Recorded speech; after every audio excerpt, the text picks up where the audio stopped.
All right, guys, we are here with Andrew Parish, AP Abacus, and we have some news tomorrow. Evidently, Morgan Stanley is going to be offering both the BlackRock IBIT ETF and the Fidelity FBTC ETF to their full range of clients. So anybody on the Morgan Stanley platform will Yeah. be able to buy either of those two ETFs.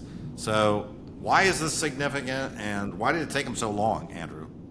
A couple things. So it's a material change in the optionality of buying these products on Morgan Stanley's platform. So some context. These have been available for several months, but they've been siloed in the absolute tippy tops of the ultra high net worth version, or what the actual division inside of Morgan Stanley is called PWM, Private Wealth Management. What is that kind of asset? Kind of, are we talking 100 million plus? Yeah, no. You got to have 25 million bucks to Okay. be in that space. So, Okay. you're talking about 2 to 5% of the total client base of Morgan Stanley is in that area. So it's not a big number. The assets are probably fairly big as a percent, not huge as a percentage, but bigger than the actual number of people. But at the same time, fairly siloed in terms of the product. So when you open it up to the totality of the platform, and again, I want to stress that there are some small restrictions that still exist, going to be available to the totality of the platform, but not available in IRAs, and not available in quote unquote, retirement, tax advantage type of accounts. There's other things besides just traditional IRAs like SEPs and the like. And at the same time, you've got to qualify with 1.5 million, a quote unquote net worth, but I think the average account size for advisors that work for Morgan Stanley, their average customer account size is approaching 1.5 million already, anyways. So Okay. that's not a meaningful obstacle of any kind. Bottom line is, it's going to be available to everybody. More importantly, it's going to be available on a solicited manner so advisors can talk to clients about the performance of these products and to consider adding them to their portfolio. Whereas previously, not only were the products siloed, but those ultra high net worth customers had to come to their advisor and say, I want this in my portfolio. So those restrictions are gone, those obstacles are gone, and the availability of these two spot Bitcoin ETFs, BlackRock and Fidelity, are now going to be available to, a $2+ trillion of wealth management So why don't we assets. kind of quantify that relative to what it was available before? So Hmm. how many people before had Uh-huh. access to this same product versus now?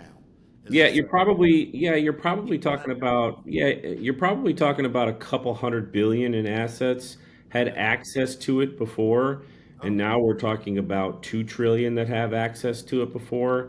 oh wow. So, the bell curve is super robust in terms of, wealth management. You're going to find 85 plus percent of that asset base, that $2 trillion number, is going to be in this high net worth pocket, right? So in the world of wealth management, there's some language that is used to describe particular customers.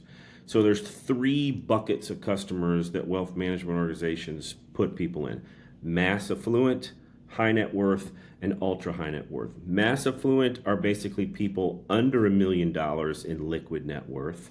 Hmm. High net worth are people that are $1 million plus in liquid net worth.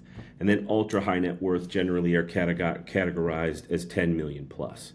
Okay. So, your mass affluent type folks are customers that exist maybe at the Edward Jones slash Ameriprise type level.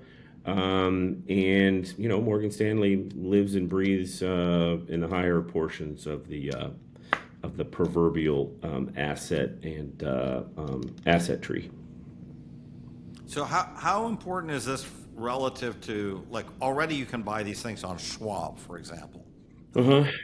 You know, Well, and you can buy them obviously on Fidelity.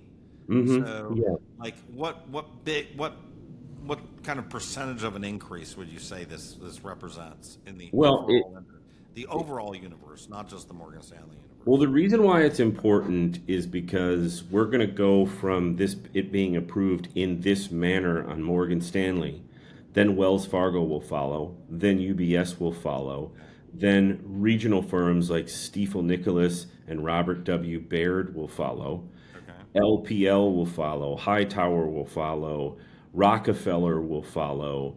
These are all organizations that have hundreds of billions, if not trillions themselves. You know, the Wells Fargo and the UBS, they've got trillions of dollars of assets under management.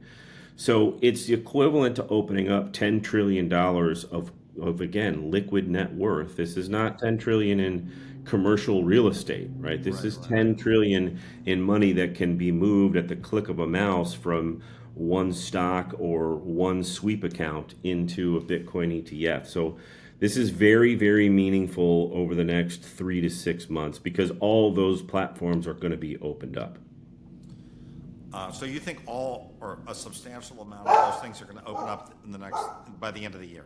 You think? Yeah, I think they are because they're going to have to. Remember, we've talked about before that, the world of wealth management and finance is highly commoditized, right? You're not going to find a particularly awesome product that only exists at JP Morgan that doesn't also exist at Morgan Stanley or Goldman Sachs or Wells Fargo. They're all going to have most of the same stuff on the shelf, and it's basically going to be priced within the same range. So you can't have potentially an asset that is the best performing ETF, possibly for 2024, and it only exists on Morgan Stanley's platform. That would be a huge advantage for them at year-end reviews, right? At organizations that are competitors to them. So that's why they will follow suit. It's just a competitive issue where they'll be compelled to. Okay, so another question I had from a couple of people asked me this question. They said, "How is it possible that BlackRock um, had no In net inflows? net negative inflows, even though the market was down so much yesterday? How is that Be possible?" Now, I well know the because answer, but I'd like to hear your yeah, so perspective. the answer is very, very simple. It always comes back to quote unquote supply and demand. That means that there was just as much demand as there was in for inflows as there were outflows. So there were just as many people doubling down and adding to their position with a little bit of a dip.